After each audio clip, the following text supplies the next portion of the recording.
പശ്ചിമേഷ്യൻ യുദ്ധം സൃഷ്ടിച്ച പ്രതിസന്ധികൾ നിർമ്മാണ ചിലവ് കൂട്ടുകയാണ്.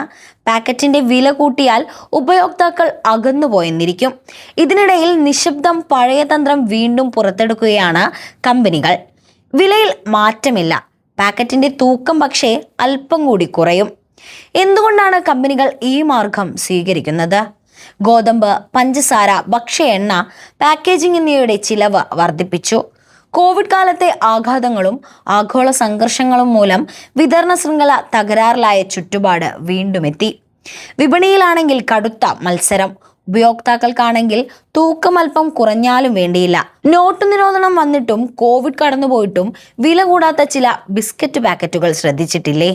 അന്നും ഇന്നും 5 അല്ലെങ്കിൽ 10 രൂപ. ഇൻസ്റ്റന്റ് നൂഡിൽസ് വില കൂട്ടാതെ അളവ് കുറച്ചു. ഷാംപൂ, പാൻ മസാല പാക്കുകളും കാലക്രമേണ ചെറുതായി. പാനീയങ്ങളും ഡയറി ഉൽപ്പന്നങ്ങളും ചെറിയ പാക്കുകളിലേക്ക് മാറി.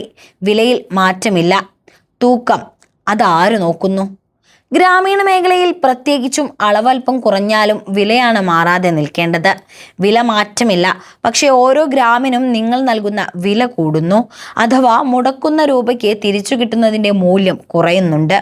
അതുകൊണ്ട് യഥാർത്ഥ വിലക്കയറ്റം മനസ്സിലാക്കാൻ പ്രയാസമായിരിക്കുകയാണ്.